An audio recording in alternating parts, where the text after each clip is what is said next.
everybody, back again. Here we are at the 2022 WCBT Tour Finals, sitting down with number 7 qualifier. It's kind of actually hard to say number 7 for this fellow, Adam Weber. Hello. Welcome, Adam. Thank you. Thanks for having me. Heck of a year. I mean, we kind of giggled at that being number 7, but let's be honest. You're in the Tour Finals. Yep. You made it to the event. It's got to be one of the goals. Talk us through sort of the thoughts here making the Tour Finals. Yeah, a very good year overall. Made 3 of the 4 cuts. Struggled at Heritage, but still played quite well there. Just no top 4 finishes, right? Which gets you those extra points that jumps you into a little bit higher. So the goal's top 12, make the Big 12 Tour Championship, and then take care of business. Yeah. Now I want to talk a little bit about your goal setting. You're sort of one of the ones that really puts that out there onto the socials about setting those goals. Is there a specific one in mind that you had for Tour Finals, or is it really just make the Tour Finals and then see what happens, or are you a little bit more specific at your elite level that no, I've got a goal of winning the Tour Finals, or I've got a goal of I'm making it to the final? Talk to me a little bit about that preparation and mindset you put yourself into. Sure, I think it's kind of fluid. It kind of changes throughout the year as things happen, right? So myself, I have a goal set for each event, and then based on that event, that kind of determines down the road, right? So for WCBT, Tour Finals is always the goal. Once you get to Tour Finals, now we mentally prep for the Tour Finals, right? So I definitely have a goal in mind.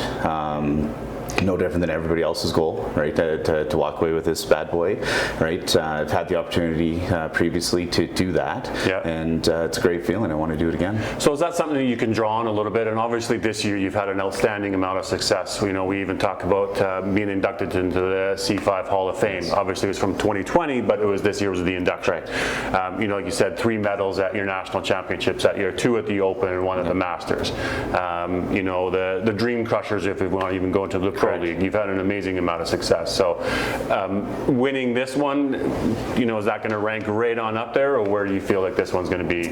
Every championship has this kind of individualist moments to it, but they all feel damn good, right? So quite frankly, I want to kind of pile on. So why not go for every opportunity that you have? You never know in this game when this might be the last opportunity you have to get to the top 12, the Tour Championship.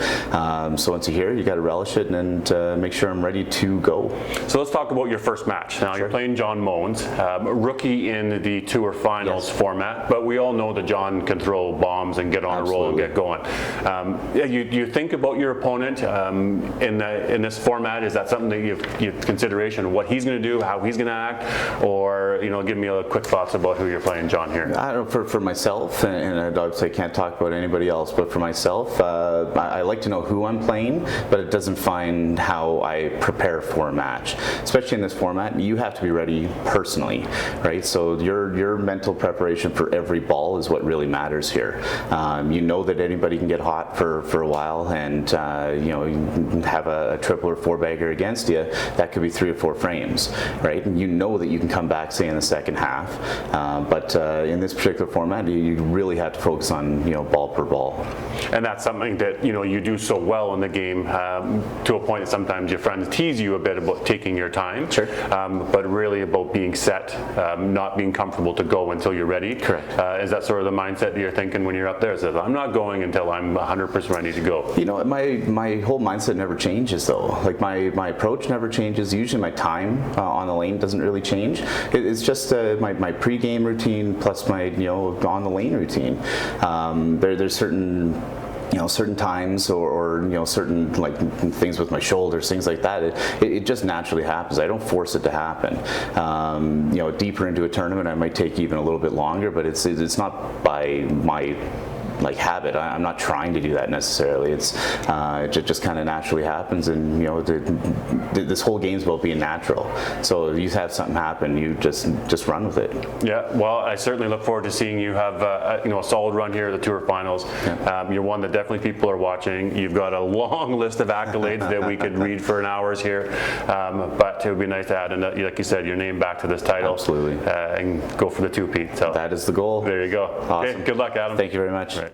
Sitting with number 10 qualifier from Regina, Saskatchewan, John Moens. Welcome, bud. Thanks, DB. So here we are, John. Obviously, give me your first thoughts on Tour Finals. As a rookie, not playing this event before, sort of showing up, what's it feel like coming into the glitz and the glam and the lights and the cameras and all these things coming in? You feeling okay? Feeling great. I've been playing this tour since I was about 18, and then once it was actually established as WCBT. So I feel right at home with everyone here. Everyone's good friends. We've been doing it for 15, 18 years together, and can't complain. So there's no real, nervous coming in. Obviously, like you said, you've been good friends. Your brother Brad's obviously played in some big matches. Absolutely. And here you are, your turn now to have a big match. We saw you really excel this year in Regina.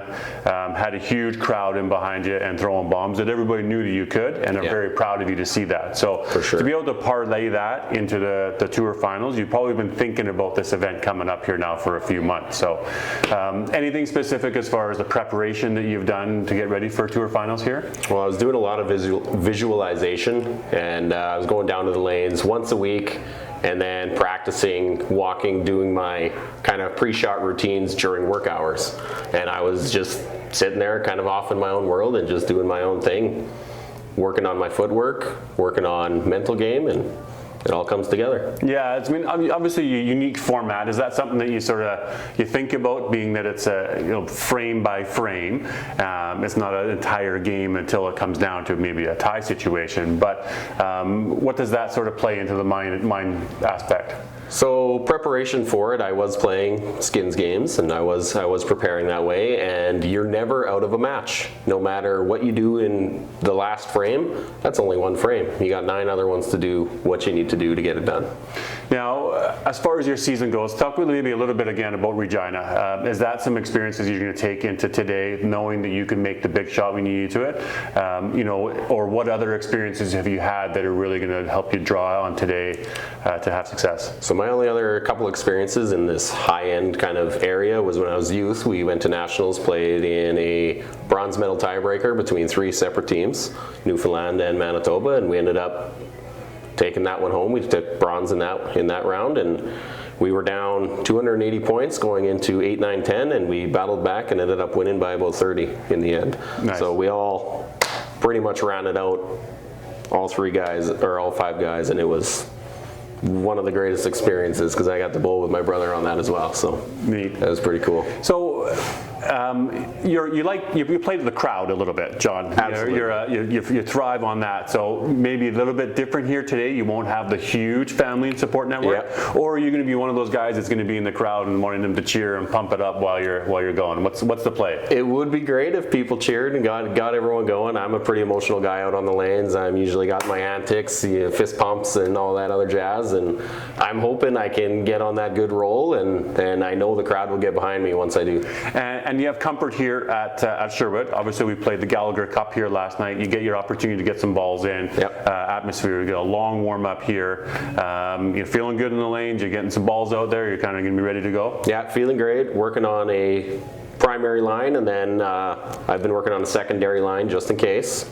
You always need that kind of safety net. And your opponent, any thoughts there on who you're facing, or sort of what sort of mentality or play schedule, does that sort of weigh into your thoughts as far as what they're going to do? Not as quite as much. Everyone here is top caliber. Anyone can win on any given day. I know Adam Weber's accolades, and everyone does know him very well and what he has accomplished. And I want to start writing my story. Yeah, and that's fair. We all like to see people win titles, and if you get this one, then you could be the next Adam Weber. I could be the next one.